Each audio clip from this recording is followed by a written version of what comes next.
Il-konservazzjoni tal-ilma hija responsabbilta konġunta taċ-ċittadini kollha u għalhekk iridu naħdmu flimkien biex niżguraw is-sostenibilità ta' din ir-riżorsa naturali daqstant importanti.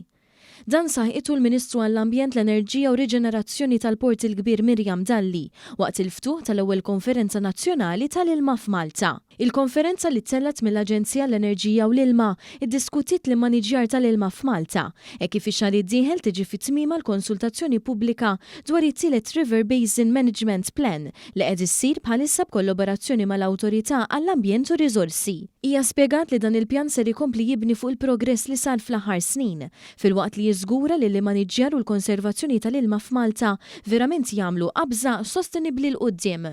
Minnaħa tagħna bħala gvern ser nibqgħu għaddejjin bil-ħidma tagħna biex naċċertaw ruħna li nippreservaw din ir-riżorsa tant importanti.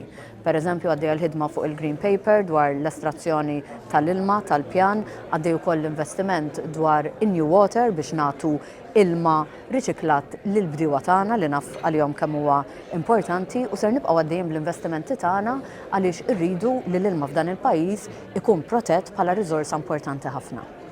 Il-Kap Eżekuttiv tal-Aġenzija l-Enerġija u l-Ilma Manuel Sapiano spjega li l-integrazzjoni tal-Water Energy Food Ecosystems Nexus fl-ippjanar tal-River Basin Management tiżgura l-iżvilupp ta' strutturi ta' implementazzjoni aktar komprensivi b'rabtiet b'saħħithom ma' setturi assoċjati mal-ilma u bekk jiġu żgurati miri aktar b'saħħithom u sostenibbli. Min-naħa tiegħu il-Kap Eżekuttiv tal-Korporazzjoni għas-Servizzi tal-Ilma, Karl Cilja, iddiskuta wħud mill-azzjonijiet proposti, inkluż iż-żieda fil-produzzjoni ta' New Water u l-estensjoni tan-netwerk tad-distribuzzjoni tiegħu u tenna li din ir-riforma ser tipproteġi b'mod effettiv l-ilma tal-pjan bħala sors affidabbli ta' ilma għall-futur.